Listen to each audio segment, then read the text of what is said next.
Assalamualaikum Sobat Football United, ringan amatiran ala gua.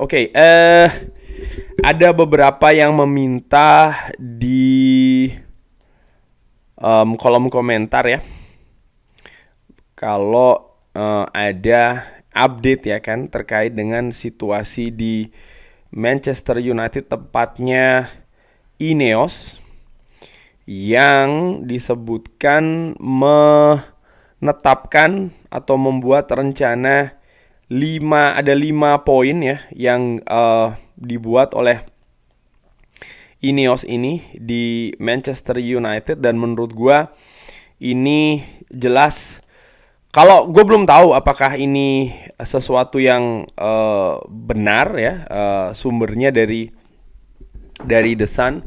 Gue belum tahu apakah ini memang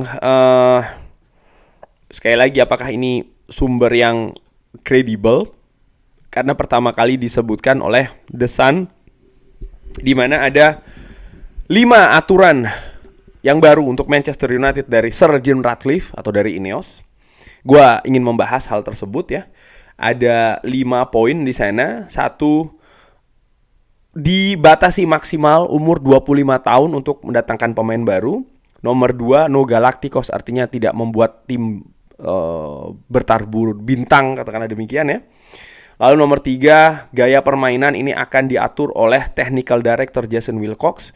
Lalu nomor 4, manajer dari Manchester United ini akan diminta ya pemain mana atau posisi mana yang diinginkan. Sekali lagi, manajer ini akan diminta pendapatnya terkait dengan posisi mana yang dia ingin datangkan, bukan pemain mana ya, jadi posisi bukan pemain. Lalu Ineos akan memberikan 3 daftar dari posisi-posisi tersebut, dan manajer akan menunjuk ya, akan memilih dari nama-nama tersebut. Oke, bagaimana gua melihat hal ini? Dibahas satu-satu dulu ya, karena memang ada poin yang bagus, ada poin yang menurut gua enggak gitu, atau kurang. Nomor 1, age limits of 25 for new signings. Jadi dibatasi umur itu paling tua 25 untuk mendatangkan pemain baru, artinya maksimal ya umur 25. Menurut gua secara ringan amatiran ini agak aneh. Kenapa? Ya, Manchester United sebagai klub besar, menurut gua butuh mendatangkan pemain yang premium. Bukan semuanya, tapi jelas di beberapa posisi penting. Contoh, musim lalu ya, sebelum kedatangan Rasmus Højlund, sekali lagi ini jangan disalahartikan, sebelum kedatangan Rasmus Højlund kita butuh striker premium sebenarnya. Musim ini Manchester United ya seharusnya bisa mencetak gol lebih banyak kalau mungkin ada striker premium tersebut. Dan biasanya umur pemain premium itu antara 27 sampai dengan 29 atau 30 tahun. Menurut gue pembatasan maksimal 25 ini terlalu jauh, menurut gue secara dengan amatiran. Dengan diberikan usia maksimal 27 tahun, katakanlah demikian ya, ini kan bukan berarti Manchester United tidak bisa merekrut pemain umur 25 atau 24. Di umur 27 ke 30 itu biasanya menuju usia emas. Banyak sekali pemain yang seperti itu. Bruno Fernandes contohnya, ketika datang pertama di Manchester United juga usianya kurang lebih seperti itu ya kan. Dan menurut gue ya mendatangkan pemain dengan umur 27 ataupun 28 ini belum tentu juga akan memberikan sesuatu yang buruk. Gua melihat apakah pemain kalau datang umur 27 maka dia hanya 3 tahun saja di Manchester United, umur 30 selesai. Nggak demikian. Banyak juga pemain yang di atas umur 30 mereka tetap bisa konsisten bagus ya. Karim Benzema contohnya, Luka Modric ya kan, Toni Kroos. Tinggal bagaimana memang tim rekrutmen dari Manchester United ini melakukan riset secara lebih bagus, secara lebih menyeluruh. Itu juga penting menurut gue. Dan di sisi lain mendatangkan pemain, maksudnya dengan batasan umur 25, maka diharapkan mereka mungkin bisa bermain lebih panjang lagi di Manchester United, kontribusinya terus naik. Ini kan tidak mesti seperti itu juga. Kuncinya tetap di rekrutmen menurut gue. Bagaimana tim rekrutmen ini bisa menganalisa, bisa melakukan riset dengan bagus, dengan menyeluruh. Karena bermain di Manchester United ini beda.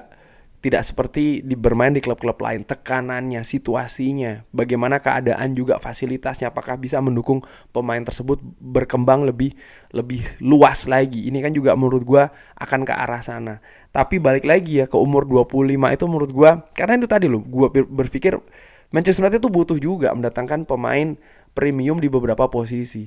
Tidak mesti datang dengan 5-7 pemain ya, bintang semua. Enggak, tapi pemain memang yang bisa memberikan efek secara langsung ke tim. Ini penting. Musim lalu contohnya bagaimana bukan yang musim ini tapi musim lalu bagaimana contohnya Casemiro, walaupun dengan usia yang tinggi tapi sudah menuju senior menurut gua, atau bahkan sudah senior, tapi dia bisa memberikan impact secara langsung. Mungkin harga dari Casemiro pada saat itu terlalu tinggi ya, gaji juga terlalu tinggi, itu sepakat sih gue. Tapi dari sisi permainan kan dia memberikan sesuatu yang bagus. Walaupun musim ini ada penurunan ya, kita bisa berdebat kenapa itu menjadi penurunan. Dan menurut gue ada situasi fisik, ada mungkin pergantian sistem permainan juga yang mengakibatkan dia ada penurunan. Tapi menurut gue begini, sekali lagi dari faktor umur, gue menilai umur 25 ini terlalu rendah, mungkin agak sedikit dinaikkan menjadi 27. Nomor 2, no Galacticos, artinya tidak bertabur bintang. Iya, gue sepakat karena memang Manchester United dari yang gue ikutin di tahun 90-an ya, 90 tengah mulai itu, memang Manchester United ini bukan tim yang bukan tim yang bertabur bintang, tapi bukan berarti tanpa pemain bintang. Ada pemain bintang yang memang dikembangkan sendiri, ada pemain bintang yang didatangkan dari tim lain. Gue ingat contohnya bagaimana misalnya Andy Cole ya, yang memang pada saat itu sempat biaya transfer dari Newcastle juga cukup tinggi, tapi dia memang sudah memberikan memang pembuktian kontribusi mencetak gol yang bagus di Newcastle. Dwight York sebelum ke Manchester United konsisten di Aston Villa, menjadi mesin gol juga di sana, sehingga tidak selalu yang datang itu pemain bintang semua, tapi juga bukannya tanpa pemain bintang, maksud gue demikian. Dan tidak ada salahnya sih. Dan kalau yang dimaksud dengan no Galacticos ini tidak secara jor-joran katakanlah demikian mendatangkan pemain bintang yang terlalu banyak, ya gue sepakat, tapi bukan berarti tidak sama sekali mendatangkan pemain dengan kualitas bagus. Gue nggak tahu kenapa poin nomor 2 ini dimasukkan di rencana Ineos ya, katakanlah ini memang betul. Apakah karena budget itu juga bisa terkait dengan hal itu, karena memang Manchester United kalau dilihat selama 10-11 tahun belakangan ini kan terlalu sering ya mendatangkan pemain dengan label bintang, bahkan terlalu bergelontoran katakanlah demikian, di mana gaji tinggi, transfer juga tinggi, dan ini nampaknya yang ingin dirubah oleh Ineos. Lalu nomor 3, style of play. Jadi bagaimana gaya permainan ini akan diatur oleh technical director Jason Wilcox. Ya tidak ada yang salah di sana, nanti dengan sporting director pastinya ya. Dan ini memang yang menurut gua yang harusnya dilakukan oleh Manchester United. Kalau melihat dengan klub-klub lain ya, misalnya Manchester City, Arsenal, Liverpool, dan bahkan kalau di klub-klub Eropa lainnya seperti kayak Barcelona, seperti kayak Bayern Munchen misalnya, mereka selalu memiliki technical director garis miring sporting director yang memang salah satu tugasnya adalah mengatur filosofi gaya permainan tim secara jangka yang menengah atau bahkan lebih panjang, sehingga segala hal yang berkaitan dengan hal tersebut ya, dengan gaya main tersebut, seperti misalnya adalah mendatangkan para pemain, termasuk juga menunjuk pelatih, ini ada pakemnya, sehingga kalau memang pelatihnya tidak bisa perform, maka dipecat, diselesaikan, diganti dengan orang yang dianggap bisa memainkan gaya tersebut. Pemain pun juga demikian. Ketika pemain itu didatangkan oleh pelatih A katakanlah ya, tujuannya memang ingin mengimplementasikan secara detail, secara jangka pendek ya, dari satu permainan ke pertandingan yang lain, pertandingan yang lain ya. Dan kalau seandainya pelatih ini dicopot, pelatih yang baru pun juga tinggal meneruskan saja atau memperbaiki saja. Dan kalau mendatangkan pemain lain juga tetap dalam koridor gaya permainan yang sudah ditetapkan itu. Dan menurut gue ini bagus ya, karena Manchester United selama 11-10 musim belakangan ini ganti pelatih, ganti gaya, ganti pemain lagi. Turnovernya terlalu tinggi. Ujung-ujungnya apa? Cost atau biaya pun juga terlalu membengkak. Manchester United menurut gue jadi tidak sehat juga ya situasi finansialnya secara klub. Nomor 4, manajer ini ditugaskan ya untuk memberikan masukan posisi mana yang ingin didatangkan, bukan pemain mana. Ya, sepakat gua. Tapi tentu saja ini dengan tidak kaku. Artinya pelatih sama sekali tidak boleh memberikan nama. Menurut gua tidak masalah memberikan nama. Dan memang tugas dari technical director menurut gua untuk men-challenge sekaligus juga mencari solusi lain kalau memang nama tersebut tidak ada gitu ya. Dan ini yang tidak gua lihat dengan John Murtough. Banyak sekali fans yang mengatakan pemain si A, contohnya kayak Anthony didatangkan terlalu mahal, Casemiro terlalu mahal, ini terlalu mahal.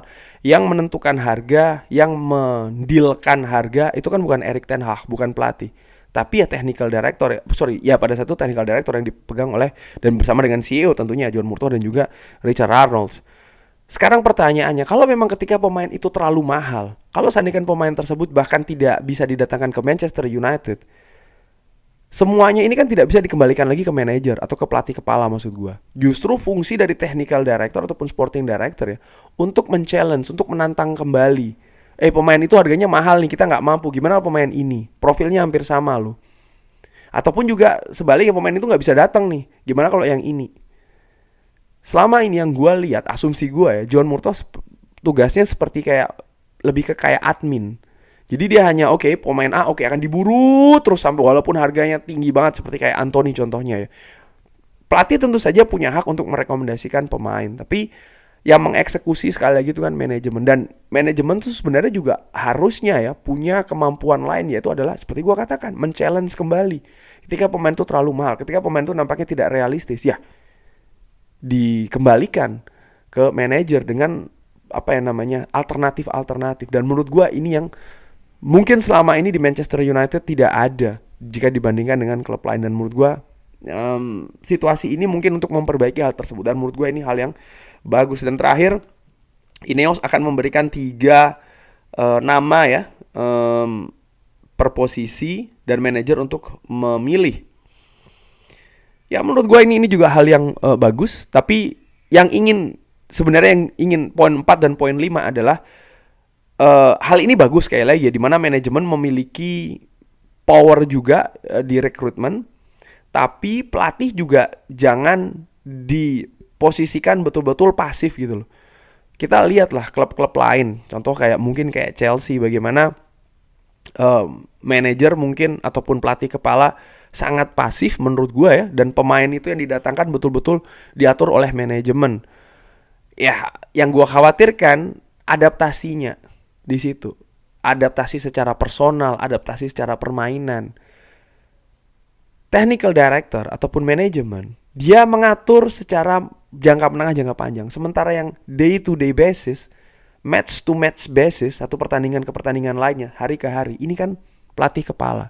Sehingga menurut gue ini juga tidak bisa dianggap benar-benar dibatasi sekali. Ya enggak, rekomendasi tetap berjalan.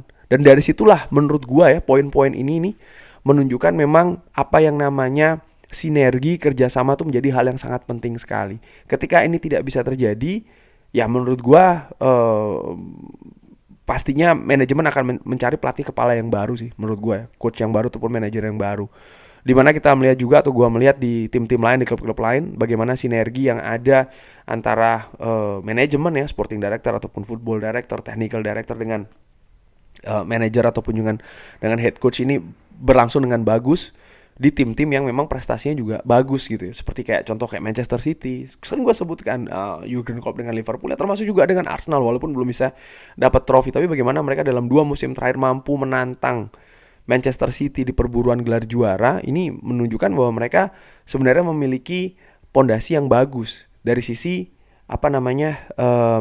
sinergi ya antara pelatih atau manajer dengan manajemen. Erik ten Hag pun juga di Ajax juga demikian menurut gue, sama gitu ya. Dan kalau kita melihat klub-klub lain pun juga seperti itu. Jadi hal ini bagus, tapi yang gue harapkan tidak secara kaku diterapkan. Ini hal yang tentu saja terobosan yang baru juga ya di Manchester United.